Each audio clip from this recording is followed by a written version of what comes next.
What is this thing you give birth to, woman? Ekene snapped in anger as he looked at the newborn baby his wife, Akona, had just given birth to.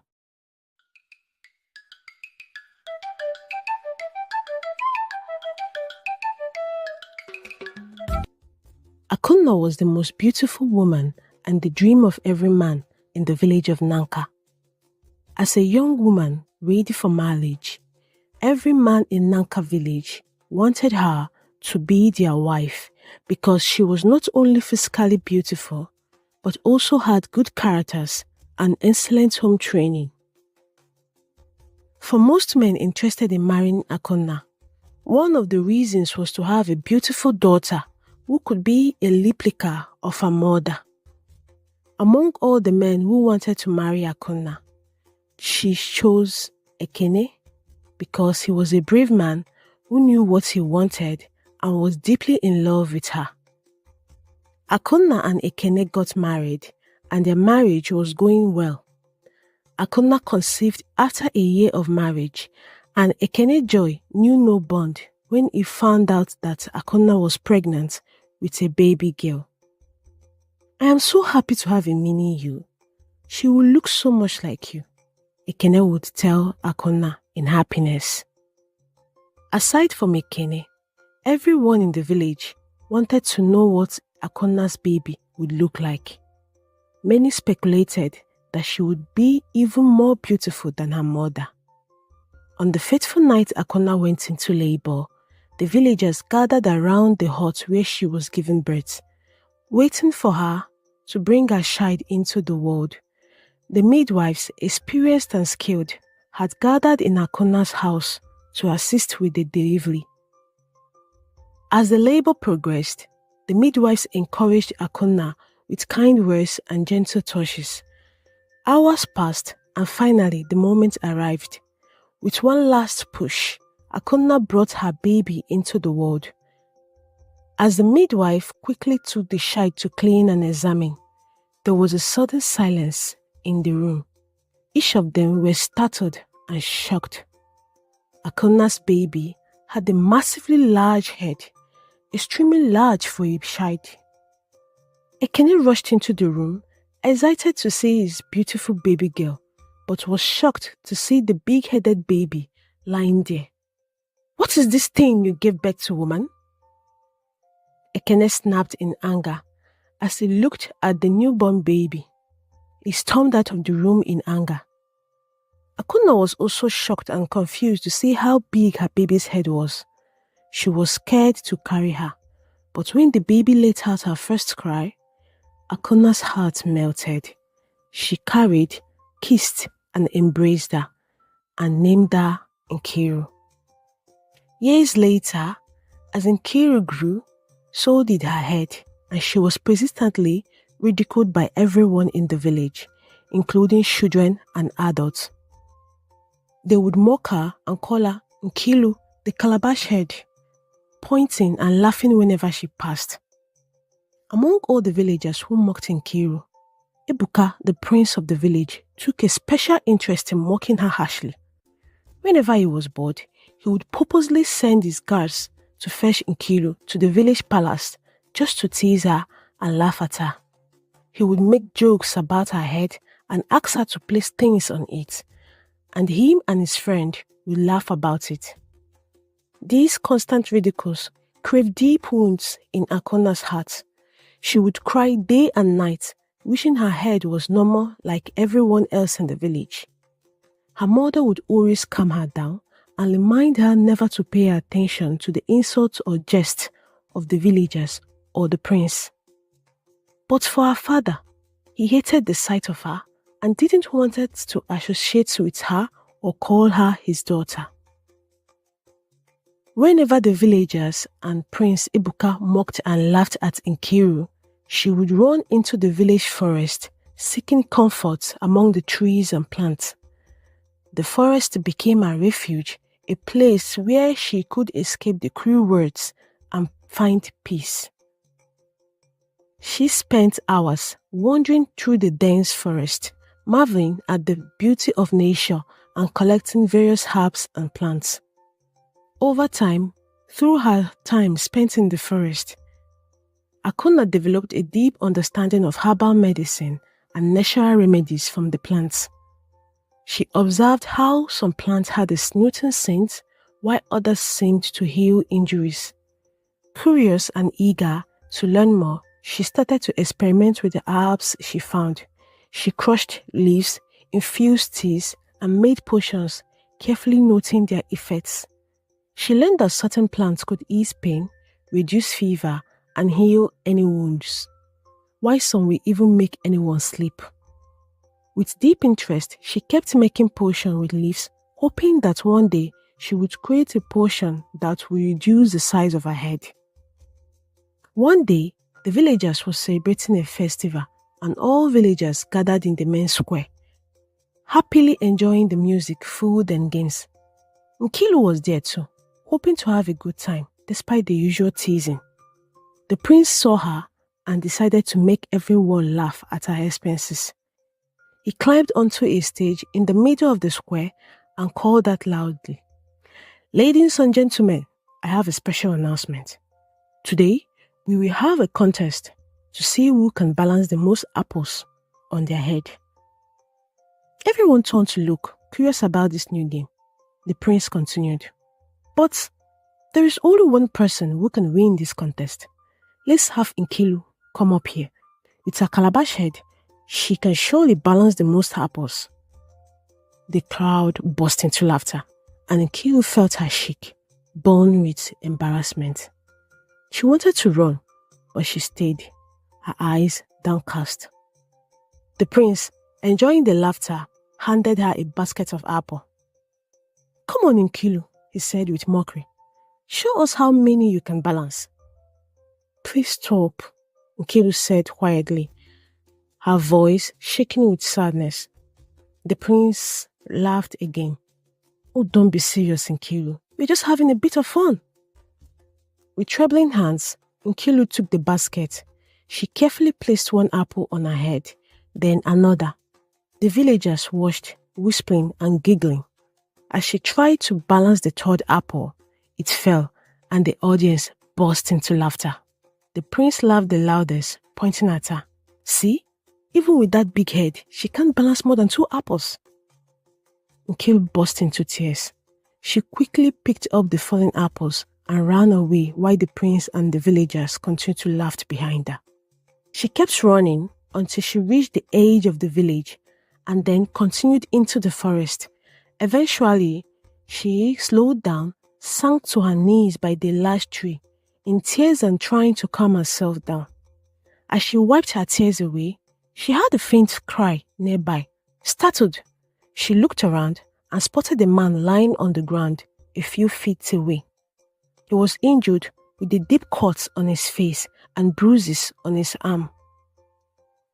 Nkilu hesitated for a moment in helping the man, but her natural kindness took over. She hurried to the man's side and knelt down. "Are you okay?" she asked, her voice trembling. The man opened his eyes and tried to sit up, gasping in pain. I was attacked by bandits," he said in weakness. "They took all my belongings and left me here." Nkilu quickly assessed his injuries. "You really need help," she said softly. "Wait here, I am coming." She quickly gathered a few leaves in the forest and rushed back to the man. She crushed the leaves with her hands and made a paste from it. Gently, she placed it on the wounds on his face and arms, and the bleeding stopped. The man stopped groaning in pain and looked up at Nkilu in surprise. "The pain has stopped. Are you a herbalist?" he asked. Nkilu smiled and said, "I know a few things about leaf." "Thank you," he said. "My name is Shike. If you hadn't been here, I would have bled to death." Nkilu managed a small smile. "I am Nkilu. Let's get you up." She helped him to his feet, and together they walked back to the village. When Nkiru brought the injured man Shike home, her father was furious. He met them at the door, his face twisted in anger. "You this useless girl, What are you thinking? He snapped. Not only do you run off into the forest and waste your days there, now you bring a stranger into my home? With that calabash head of yours, you should know better than to bring strangers into my house. Nkiru flinched at her father's harsh words. Her eyes filled with tears. Before she could respond, her mother Akona stepped forward and placed a gentle head on her husband's arm. Please, my husband, let her explain, Akona said softly. She found this man injured alone. She only wants to help. Fine, he said reluctantly, but he's not staying inside my house. He will only stay in the barn where the tubers of yam are stored. It is only for 1 week, that's all. Nkiru nodded gratefully and helped Shike to the barn, making sure he was comfortable there. She helped him with food and water, and Shike thanked her repeatedly, deeply touched by her kindness. Over the week, Shike slowly recovered. Nkiru visited him every day, bringing him herbal remedies and tending to his wounds. With all of Nkiru's care, Shike began to feel stronger. The wound healed. However, the wound left a large scar on his face, making him look hideous. As Shike's week in the barn came to an end, he moved out of Nkiru's home and found a small place to stay in the village. He also got a job in a pigsty, where he looked after pigs. Chike became Nkiru's only friend, someone who saw her for who she truly was and not just the girl with the big head. Days turned into weeks, and the villagers began to notice the friendship between Nkiru and Shike. They often saw them together, walking through the village or gathering herbs in the forest. The villagers and even Prince Ebuka continued to insult Nkiru even more. They whispered behind her back and mocking her for being friends with a man who is not only ugly with a hideous scars on his face, but also work in a pigsty to earn a living. One day, as Nkiru and Shike was walking through the village, they overheard some villagers talking. Look at them, one woman sneered. Nkiru with her calabash head and that scarred man from the pigsty. They make quite a couple, don't they? Another man laughed and added, Of course they do.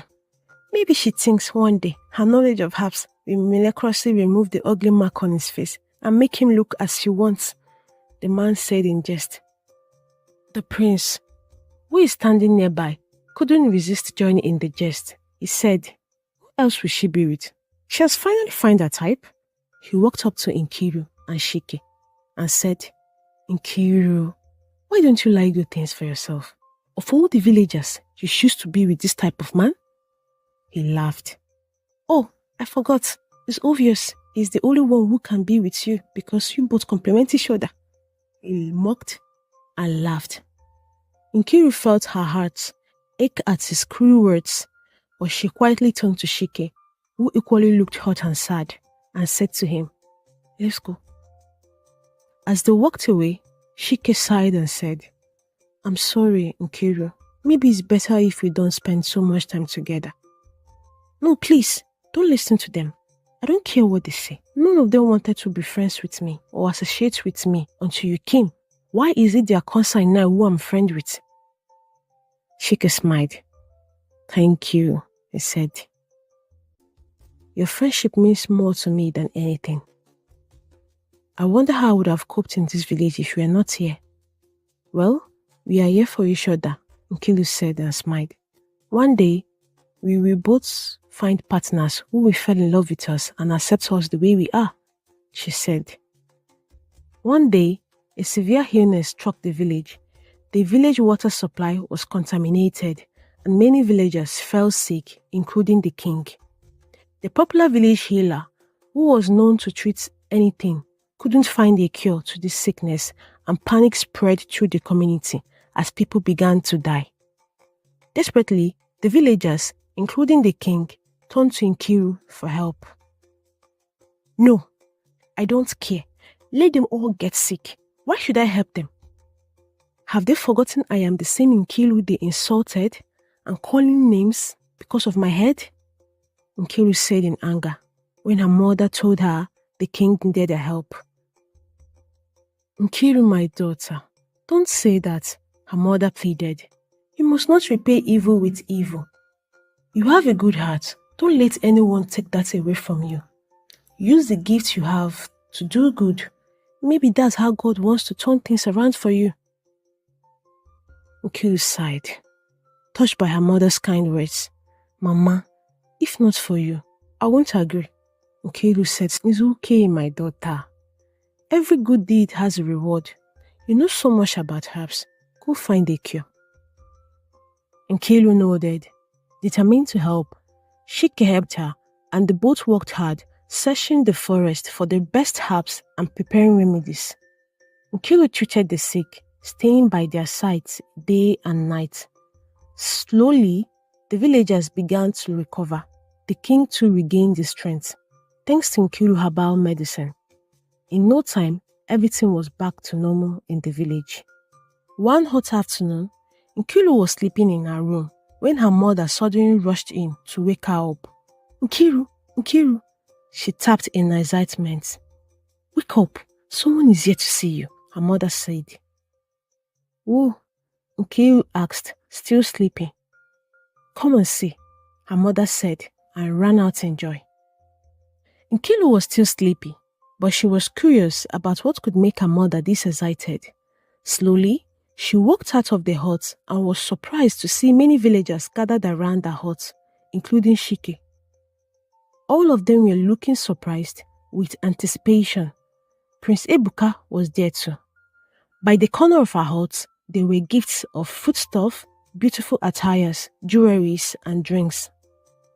As Nkiru stepped out of her hut, still confused about what was going on, Prince Ebuka walked up to her. Slowly, he knelt down on one knee, presenting her with a ring, and said, Marry me. Everyone was shocked. Nkiru stood there with an indifferent expression, looking at Prince Ebuka, who was still kneeling on one knee, with the ring in his hand. The clouds were all ears, waiting for her response. Without saying a word, Nkiru slowly turned away from the prince and walked towards Shike, who was standing among the cloud. Shike has been watching everything with a sad face, feeling his heart sink. Prince Ebuka remained on one knee, shocked and embarrassed by Nkiru's silence and rejection. Now standing face to face with Shike, Nkiru looked into his eyes and asked calmly, When are you going to tell me how you feel about me? Or will you keep hiding it? Shike's eyes widened in shock. So, you knew how I feel about you. I feared you would reject me because I have nothing to offer, especially with this hideous scar on my face, Shike said, his voice shaking. Nkiru smiled softly. You should have voiced your intention first instead of assuming. You are not the only one with scars, you know, she said. Without wasting any minutes, Shike kneeled down on one knee and took Nkiru's hand. Nkiru, you are the most incredible person I have ever known. Your kindness, strength, brain, and beauty are unmatched. I have loved you from the moment you helped me in the forest. Will you be with me? Not just as a friend, but as a partner for life. Nkiru's eyes widened with tears. Yes, Shike, I will, she said without hesitation. With joy, Shike stood up and kissed her, sealing their love. The villagers gasped in shock, but Shike and Nkiru ignored them. Hand in hand, they walked away from the venue, leaving the crowd behind. Prince Ebuka, still kneeling on one knee, was filled with anger and embarrassment. No one had ever rejected him so publicly before. He stood up, fuming, unable to believe what just happened. As Nkiru and Shike walked away, the villagers began to murmur among themselves. Some questioned what gave Nkiru the boldness to reject a whole prince, Ebuka, the man who every woman wants, for a poor man like Shike who feeds pigs and has a hideous scar on his face. The news of the incident spread around the village. Everyone has something to say. When Nkiru's father heard about how Nkiru rejected the prince's proposal, he was furious. It has occurred to me that you never wanted any good things for yourself, her father said to her the instant she came back home that evening. So, you rejected the whole prince of this village for that pig man who has nothing to offer you? With that calabash head of yours, shouldn't you be happy that the prince wants to make you his wife? If not for the love and trust I have for your mother, I would have questioned if truly you are my daughter, because a true daughter of mine, who carries my blood in her vein, knows a good thing when she sees one. Then disown me. If you're tired of me being your daughter, instead of insulting me every day and regretting my existence, tell me I am not your child anymore and I will leave. Nkele said and walked away from her father. Although she had no place to go, if she had left her father's house, she was just fed up with the inconstant ridicules from her father. That night, Akuna, Nkilu's mother, entered her room for a heart-to-heart discussion with her daughter, who was still bitter about her father's harsh words. You shouldn't be angry with your father, Akuna said. He's just concerned about you. But he hates me because I don't look the way he wants me to look or as beautiful as you are. He can say anything about my look, but he shouldn't force or expect me to marry a man like Prince Ebuka, a man who ridicules me at every chance he gets.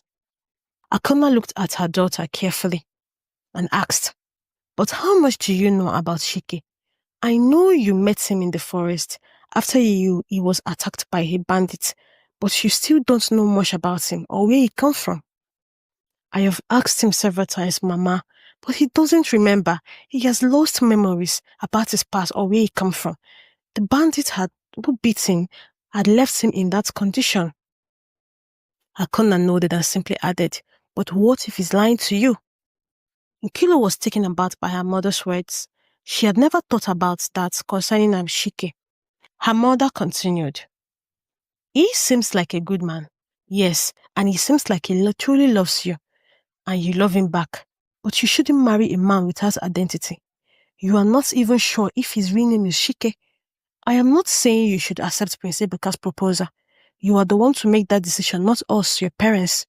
But please, take your time to know more about him. It doesn't matter if he's the only one that likes you the way you are.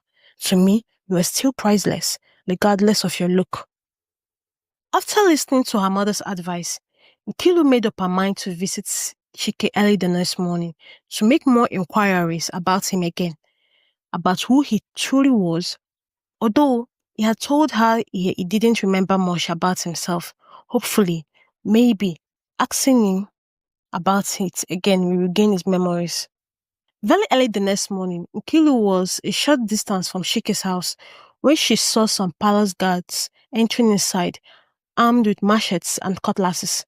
A few seconds later, the guards dragged Shike out and dragged him away. Nkilu rushed to them, demanding what was going on, but the guards simply replied that it was the prince's commands and took Shike away. Nkilu rushed to the palace, her heart pounding with a mix of fear and anger. When she arrived, she found Prince Ebuka in the middle of a lively discussion and celebration with his friends, laughing and drinking as if nothing were happening. Without thinking, she rushed in and asked him with a firm voice, why do you send your guards to arrest Chike? He has done nothing wrong. You are doing this because I refused your proposal, right? The room fell silent as every eye turned to Nkiru. Prince Ebuka looked up at her, pretending to be surprised at her. Nkiru, you shouldn't be so full of yourself, he said. Arresting Shike has nothing to do with you, with your rejection of my proposal. Nkiru, refusing to believe what he said, then why, Prince? Why did you have him arrested? Well, there has been a report of a traitor in the village. Someone who is conspiring against the kingdom, especially since the village water source was contaminated. Shike is the only newcomer here. Nobody knows him, and nobody knows where he comes from. It is simply a matter of precaution. Nkiru anger fled at his word. Precaution? Shike has done nothing wrong and helped the people in this village. He's kind, loyal, has never shown any sign of betrayal. That's just an excuse, isn't it? Prince Ebuka's eyes flashed with anger, but he quickly masked it.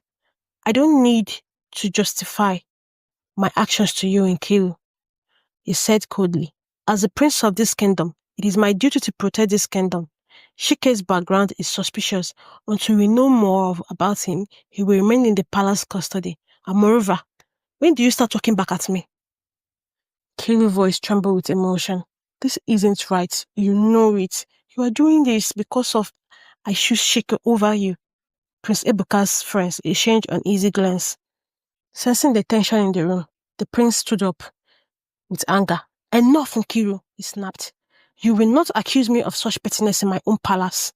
Shike will be questioned, and if he's innocent, he will be released. But until then, stay out of this. Nkiru's heart ached at the thought of Shike being imprisoned for something he didn't do, but she knew there was no need to argue further with the prince.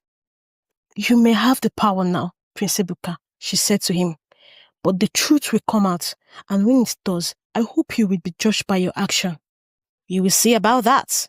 Get out of here with that big head of yours, Prince Ebuka said to. For 4 days, Nkuru wasn't in her right mind. She couldn't go to the forest to search for herbs, which has been her favorite thing to do, and she couldn't even find the appetite to eat. Her mother pleaded with her, assuring her things would go well, but Nkiru knew they wouldn't. The thought of Shike being in misfortune and being treated unjustly because of her haunts her. After days of thorough consideration, she made up her mind to go to the palace and accept Prince Ebuka's proposal, hoping that he would release Shike. It is better for her to be in a loveless marriage than have an innocent man jailed for a crime he did not commit. The next morning, Nkiru made her way to the palace, her heart heavy with sadness. As she approached the palace entrance, she paused, hearing voices from inside. Quietly, she moved closer and overheard Prince Ebuka talking to one of his friends. I am only proposing to Nkiru because my father insisted, the prince said. He believes that her knowledge of herbs makes her an asset that could help place our kingdom above all others. But let me tell you, nothing could have made me marry such an ugly girl with a big head like a calabash. Nkiru's breath caught in her throat, her heart pounding as she listened. She couldn't believe she was hearing that. Prince Ebuka continued, and that guy, Shike, I hate him. I hate him because that ugly girl chose him over me, a crown prince. Can you imagine? Can you imagine the embarrassment? How dare she? I plan to eliminate him as soon as possible. I have told the guard to get me a poison to add to his meal. It will be a clean job because I don't want his death linking back to me. Nkiru was shocked and as well angry. She had always known that Prince Ebuka's intentions were not pure, but hearing him speak so bad about Shike was almost too much to hear. She took in a deep breath, steadying herself. She knew she had to be careful now, more than ever. Pushing down her emotions, Nkiru composed herself and entered the palace, pretending she had nothing. Prince Ebuka looked up in surprise when he saw her. Nkiru, he said, masking his entire frustration with a smile. What brings you here so early? Immediately, Nkiru knelt down. Her eyes lowered as she spoke. My prince, I have come to tell you that I have reconsidered your proposal. I now accept it. I will be your wife. The prince's eyes widened in surprise, clearly not expecting this sudden surprise. What made you change your mind? He asked. Nkiru kept her voice steady, her face expressionless. I thought for days, my prince. You are the crown prince, and you can give me a better life than Shike could. Look at me. No noble man would want me. I decided to put my feelings aside and make a logical choice. Prince Ebuka stared at her for a moment, as if trying to check whether she was being sincere. Finally, he smiled. I knew you would put your foolishness aside and say reasons. You have made the right choice. Nkiru forced a small smile, although her heart was heavy with the knowledge of what she had just heard. Thank you, my prince, she said softly. But before we move forward, I have one request. What is it? The prince asked. Please, Nkiru said, her voice trembling. Grant me one last chance to see Shike. Let me say my goodbyes to him. I promise I won't ask for anything more. Prince Ebuka paused for a moment. He didn't like the idea of her seeing Shike, especially now that they had agreed to marry. Very well. Although I would have loved for you to reject him in front of the whole village, for everyone to watch. It would have been a pleasant sight, the prince said. But you may see him tomorrow, but only for a brief moment. Nkilu nodded and bowed her head. Thank you, my prince. As she stood to leave, Nkilu's mind was racing. She knew she had to act quickly to save Shike. When Nkilu got home, she dived into action and started making potions. She didn't sleep throughout the night because she only had limited time. The potion she was making was a tough one, which could also cost Shike his life if she wasn't careful. After hours of mixing herbs and leaves, her potions were finally ready. This potion will make Shike to go into a deep sleep for 24 hours, likewise putting his heartbeat to reports. It was a dangerous potion, and she likewise had plans of how to retrieve him back. However, Nkilu prayed many times that everything would go as planned, and that she wouldn't end up killing the man she loves. It was better that she controlled his life than Ebuka killing him. The next morning, just as Prince Ebuka promised, Nkilu was granted permission to see Shike. When Nkilu entered the palace prison, Shike was so excited to see him. He hugged her dearly and kissed her. And without wasting time, Nkilu handed Shike the potion. She told him to trust her, that he should just drink the potion, but that the potion would make him look like he is dead. But before 24 hours, she will revive him back to life. Without question, Shike took the potion from Nkilu and told her that he trusts her with his life. He drank the whole potion without even a second thought. Immediately after Shike had drunk the potion, his heartbeat stopped. He dropped on the floor as if he were dead. Nkilu left the palace right away and ran back home so no one could suspect her. A few minutes later, the guard who wanted to give Shike the poisoned food, as instructed by Prince Ebuka, arrived, but on getting there, he saw Shike's lifeless body. The guard immediately went to alert the prince about it, and the prince wasn't even concerned. Really? He's indeed dead? Well, he made work easier for us. Go toss his body away in the forest, Prince Ebuka ordered. While the guards carried Shike's lifeless body to drop in the forest, one of the guards noticed a mark on Shike's neck. This mark wasn't a scar, but a stamp, which he knew very well. What is it? What are you looking at? Do you know that mark? The other guards asked him. But the guard who saw the mark hesitated and said, No, it is nothing. Let's go. Immediately the guards were done and went back to the village. The guard who saw the stamp excused himself and told the other guard that he needed to go somewhere and immediately rushed away. On the other hand, when the two guards had dumped Shike in the thick forest, Nkilu, who had been following them, came out from her hiding place and rushed to Shike. She firstly opened his mouth and began to pour the potion which would revive Shike's heartbeat to bring him back to life. But after she had made him drink the potion, nothing worked. Shike didn't wake up. Nkilu's heart skipped and she burst into tears, fearing that she had killed the man she loved in an attempt to save him. She began hitting his heart, at the same time calling out his name, and after several attempts, Shike sneezed and woke up. Nkilu hugged him so dearly with joyful tears, and Shike hugged her back. They sat there in the forest holding on to each other while Nkilu told him everything that happened and why he gave him the potion. Shike was sad to hear about it. My love, Shike said, I think it's best if we go to another village and begin afresh, because no one wants us here except your mother. Since you did all this to save me, Prince Ebuka will never stop hunting us, and this time I fear he will harm you too. Nkilu thought of what Shike said. His suggestion seems okay, but running away meant accepting defeat, and besides, they had done nothing wrong for Prince Ebuka to hurt them. It was merely because of his own selfish reason. And moreover, she can't leave her mother just like that. Nkilu turned to Shike and said, No, we won't run away. We have done nothing wrong to live in hiding. Do rest today. Tomorrow, we will both go to the village and confront Prince Ebuka, Nkilu said with determination.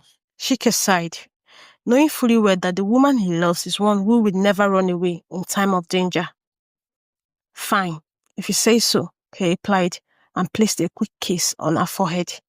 Together, they spent the night in the forest without any problem. The next morning, the both began walking back to the village, even more determined than they were last night. Back in the village, the prince was furious. He had gone to Nkilu's house to bring her to the palace so he could announce their engagement to everyone, but her parents told her she was nowhere to be found since yesterday. Prince Ebuka, sensing that she might have played him again, just like she did the first time, thought about this and were even more angry. He gathered the whole village to make announcements. He told the whole village that anyone who ever saw Nkilu should bring her to the palace for immediate punishment. Just then, Nkilu and Shike walked in, and Prince Ebuka was immediately pissed when he saw Shike. "How come you are alive?" he said in anger. "I thought you were dead." "Well, that's because I prevented your plan to kill him, you evil man," Nkilu snapped at him. Immediately after Nkilu said the words, Prince Ebuka rushed to her to slap her, but Shike prevented him and held his hand. "Don't you dare lay your filthy hands on her," Shike said with rage. Prince Ebuka was shocked to see that Shike was talking back at him boldly. "You pigman with that ugly-looking scar, how dare you talk back at me, the prince of this kingdom, like that?" Prince Ebuka said in anger. "I don't care if you are the prince of the whole world, but if you dare lay your hands on her, I will tear you apart," Shike warned him in full range. Prince Ebuka was surprised and rushed to Shike to attack him, but just as he was about to hit him, the guard who had carried Shike's body to the forest and was surprised to see the stamp on his neck walked in with the royal emperor. The royal emperor is the supreme monarch who is the highest monarch that governs 7 kingdoms, including Prince Ebuka's kingdom. On seeing the emperor, everyone was shocked by his sudden visit to their land and immediately kneeled and bowed to greet him, including Prince Ebuka. Hearing that the loyal emperor came to visit their land, Prince Ebuka's father, the king, rushed out to greet him and bowed to him. "His loyal emperor, Your Highness, you are welcome to our kingdom. To what do we owe this sudden visit? You never told us you were coming," Prince Ebuka's father, the king, said. The loyal emperor didn't say anything. Instead, he looked around and suddenly his eyes rested on Shike with a surprised yet compassionate look. The emperor quickly went to Shike and pulled him up from the ground. He shook the back of his neck and saw the man there, and he pulled him closer and embraced him. "My son," everyone was shocked. "Shike, my son. So you are alive," the emperor said with tears in his eyes. "I heard you were attacked and dead." Shike was surprised too. He looked at the old man for some minutes and then said, "Papa, is this you?" "Yes, it is me," the emperor said. Shike looked at the emperor closely and then burst into tears. "Papa," he said again, and they both hugged each other. "It is okay, my son," the emperor said. "When a guard came yesterday and told me that you were in this kingdom, but that he discarded your body, I had to come and see your body myself, but I'm surprised to see that you are alive," the emperor said in tears. "I could have been, but thanks to this beautiful lady here, the love of my life was saved," Shike said as he pulled Nkilu close to him. The emperor embraced Nkilu immediately. "Oh, my daughter, thanks so much for saving my son," the emperor said, and then turned back to Shike and asked, "Since you have been alive all this while, why didn't you come back home? Your mom and I had mourned your death for months, thinking you were dead." "I'm sorry, Papa. I couldn't remember anything. I just remember everything now I saw your face. When we went to the executive meeting that day, I was attacked. The bandits who attacked me hit me hard on the head. They thought I was dead, but I ended up forgetting a lot. I could have been dead though, but it was Nkilu, my love, yeah, who saved me that day," Chike said, still in tears. "Oh, my daughter," the emperor said, and embraced Nkilu again. "May the gods bless you," emperor said to Nkilu, showering her with praises. All this while, Prince Ebuka, his father, and the whole village couldn't believe what they were witnessing, that Shike was the son of their loyal emperor, the popular emperor's son, who many people talked about because he was always humble but doesn't showcase himself that much. Just then, Prince Ebuka came closer to the emperor and tried to pretend to be friends with Shike. "Oh, your Supreme Majesty, we didn't know that your son had been living among us for months. In fact, he had been a good friend of ours," Prince Ebuka said in pretense. "Oh, shut up. I have heard so much about how you mistreat my son. I was told you had given orders to the guards to poison him. You heartless man. I will call a meeting with the other kings from the other remaining 6 kingdoms to see that you and your father are removed from the loyal family. A heartless person like you shouldn't be ruining your kingdom," the emperor said. Prince Ebuka and his father began to plead, but the emperor ignored him and left with Shike and Nkiru. Nkiru's mother was so happy with how God had blessed her daughter with a good husband who would turn out to be the best of all. On the other hand, Nkiru's father was so ashamed of himself for having treated her daughter and Shike in such a bad way. He apologized to them and they forgave him. Shike and Nkiru had a grand, beautiful wedding and invited everyone to their wedding, including the villagers who had insulted her in the past. Their story was still a shock to many, and people who insulted her still couldn't believe that Nkiru, the Calabash head, did not just marry a mere prince, but the future royal emperor who would be ruling the 7 kingdoms.